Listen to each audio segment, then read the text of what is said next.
പാറു, ഞാനൊരു കാര്യം ചോദിക്കട്ടെ? MG സാറിന്റെ വക നമുക്ക് വിഷു കൈനീട്ടൊന്നും കിട്ടിയില്ലല്ലോ. അതാ അതേ പിള്ളേര് ചോദിക്കുന്ന. സത്യത്തിൽ പാറു, എനിക്ക് എല്ലാവർക്കും കൊടുക്കണമെന്ന് ആഗ്രഹമുണ്ട്. എല്ലാവർക്കും ഞാൻ തരും, തരാതിരിക്കില്ല. കാരണം ഡെഫിനറ്റ് ആയിട്ട് അതൊരു എൻ്റെ ഒരു ഡ്യൂട്ടിയാണ്. പക്ഷെ അതിനു മുമ്പ് ഒരു സൂപ്പർ സർപ്രൈസ് ഉണ്ട്. നമ്മുടെ സൂപ്പർ സ്റ്റാർ അല്ലേ, അപ്പൊ അതിനകത്ത് എല്ലാം സൂപ്പർ സർപ്രൈസ് ആണ്.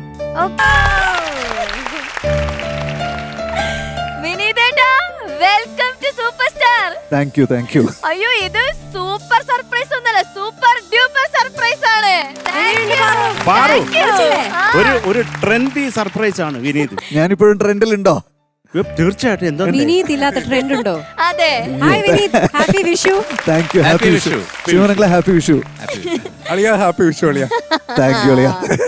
വിനീതേട്ടാ, താങ്ക് യു സോ മച്ച്. നമ്മുടെ ഈ ഒരു വിഷു സ്പെഷ്യൽ എപ്പിസോഡിൽ ഇവിടെ വന്നതിന്, നമ്മൾ ഈ ഒരു മൊമെന്റിന് ഭയങ്കരമായിട്ട് കാത്തിരിക്കായിരുന്നു. സത്യം പറഞ്ഞാൽ വിനീതേട്ടനെ കുറിച്ച് പറയാത്ത ദിവസങ്ങൾ വളരെ കുറവാണ് അല്ലേ? എന്തെങ്കിലും പറയാനുണ്ടെങ്കിൽ ഷാനിക്ക് കറക്റ്റ് കറങ്ങി തിരിഞ്ഞ് വിനീതേട്ടന്റെ ഏതെങ്കിലും സ്റ്റോറിയിലേക്ക് എത്തും. എപ്പോഴും വിനീതനെ കുറിച്ച് ഇവിടെ സംസാരിക്കാം. അല്ല പാറു, പക്ഷെ നീ പറഞ്ഞ വിഷുവിന് അരവിന്ദ് സ്വാമി വേണമെന്നല്ലേ നമ്മുടെ സതീഷിന്റെ അടുത്ത് ഗസ്റ്റ് ആയിട്ട്? സാർ ഇല്ല, ഞാൻ അറിഞ്ഞതാ വിനീത്. എനിക്കിപ്പോ ഈയിടെയായിട്ട് ഈ സത്യങ്ങൾ പുറത്ത് പറയാനുള്ള ഒരു ത്വരയുണ്ട്. ആളെ കിട്ടാത്തോണ്ട് എന്നെ വിളിച്ചതാണ് ശരത്തേട്ടാ. സാർ ഇങ്ങനെ ഇടയ്ക്കിടയ്ക്ക് തമാശകൾ പറയും. ഇത് തമാശയാണോ?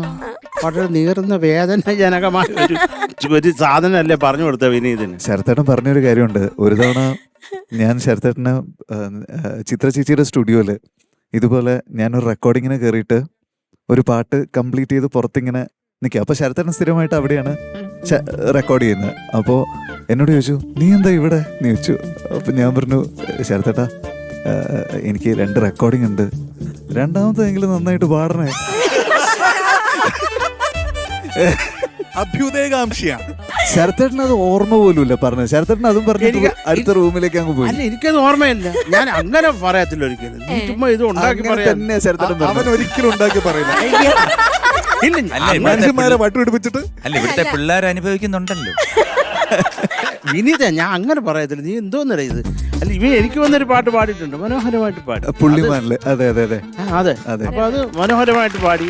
ഞങ്ങൾ മിക്കാർക്കാണ് നമ്മൾ തിയേറ്ററിൽ അല്ലെങ്കിൽ എയർപോർട്ടിൽ. നീ മിണ്ടാരിടെ വിഷയം മാറ്റാതെ. അല്ല, അന്ന് പുള്ളിമാനിലെ റെക്കോർഡിംഗ് കഴിഞ്ഞിട്ട് മനസ്സിലുള്ള വിഷമം തുറക്കും. ഞാൻ പറയാം ശ്രീമരങ്ങളെ, പുള്ളിമാനിലെ റെക്കോർഡിംഗ് കഴിഞ്ഞിട്ട് ഞാൻ കൺസോളിലേക്ക് വന്നപ്പോ ശരത്തേട്ടൻ എന്നോട്, നീ നന്നായിട്ട് പാടിയല്ലോടാ. ശരത്തേട്ടൻ എന്നെ വിശ്വാസമില്ല. ഓക്കെ വിനീതേട്ടാ, പക്ഷെ നമ്മുടെ ഇവിടെ വിഷുവിനും ഓണത്തിനൊക്കെ സാധാരണ ഒരാളെ വരാറ് കഴിഞ്ഞ സീസൺ മുതല് അല്ലേ? എന്റെ അനിയൻ. അതെ, ധ്യാൻചേട്ടനാണ് ഞങ്ങളുടെ ഇവിടുത്തെ സ്ഥിരം ആള്. വിഷുവിന് നോക്ക്, ഷാൻ റിലാക്സ്ഡ് ആയിട്ട് ഇരിക്കുന്ന നോക്ക്. അല്ല, ഞാൻ ഇന്നാണ് കുറച്ചൊന്ന് റിലാക്സ്ഡ് ആയിട്ട് ഇരിക്കുന്നത്. അല്ലെങ്കിൽ മറ്റോ വന്നു കഴിഞ്ഞാൽ എന്റെ തൊലി ഉരിഞ്ഞ് എല്ലാം അത് നിന്റെ മാത്രമല്ല എന്റെയോ. എന്റെ തൊലി പറിച്ചിട്ടാവും പോവാ.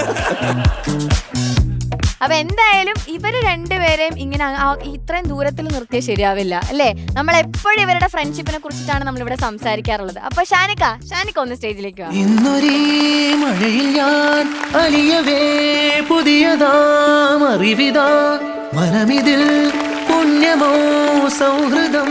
എല്ലാരും കണ്ടോ, നമ്മൾ ഇന്ന് ഇവിടെ സംസാരിക്കുന്ന ആ ഒരു ഫ്രണ്ട്ഷിപ്പ്, ആ 2 പേരെയാണ് നമ്മൾ ഇവിടെ ഒന്നിച്ച് ഒന്ന് കെട്ടിപ്പിടിച്ചൊക്കെ നിക്കുന്നേ, തോളത്തൊക്കെ കൈയിട്ട് നമ്മളൊന്ന് കാണട്ടെ.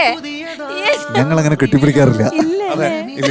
നിങ്ങൾ പിന്നെ എന്താ ചെയ്യാറ്? അടിസ്ഥാനമായി ഞങ്ങൾ കെട്ടിപ്പിടുത്തതിനെതിരാണ്. ഇവര് കെട്ടിപ്പിടിക്കാറില്ല.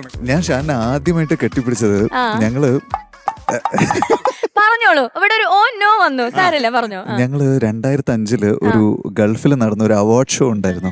അപ്പൊ ആ അവാർഡ് ഷോയില് ഷാന്റെ ഒരു ബാൻഡ് ഉണ്ട്, ദേസി നോയ്സ് എന്ന് പറഞ്ഞിട്ട്. ആ സമയത്ത് അപ്പൊ ദേസി നോയ്സുമായിട്ട് ഇവരുടെ ഒരു പെർഫോമൻസ് ഉണ്ടായിരുന്നു. ആ പെർഫോമൻസിലാണ് ഞങ്ങൾക്ക് എല്ലാവർക്കും ഒരു കോൺഫിഡൻസ് വന്നത്.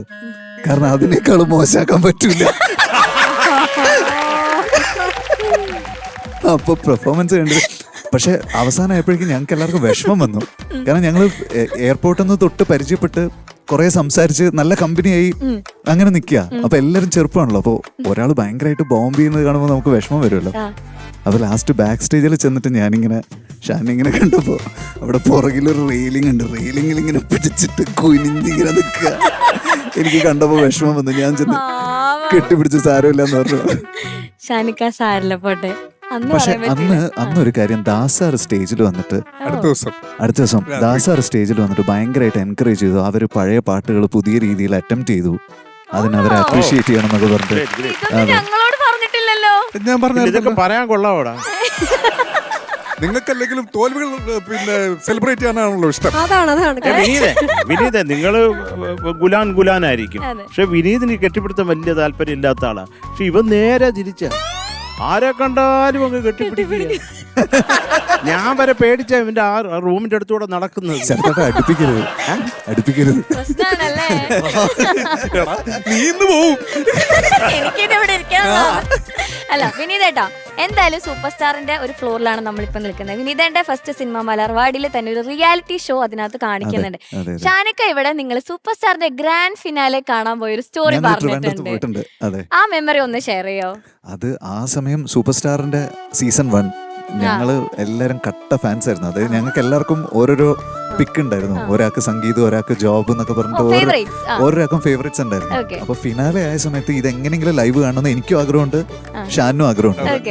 അപ്പൊ ഞങ്ങൾ ചെന്ന് ഈ ഷോ നടന്നുകൊണ്ടിരിക്കുമ്പോഴാണല്ലോ, ഓരോരുത്തരുടെ പെർഫോമൻസ് കഴിയുമ്പോഴാണല്ലോ വോട്ട് വരുന്നു, അത് വരുന്നു, ഇത് വരുന്നു, ഇതൊന്നും നമ്മൾ അറിയുന്നില്ല.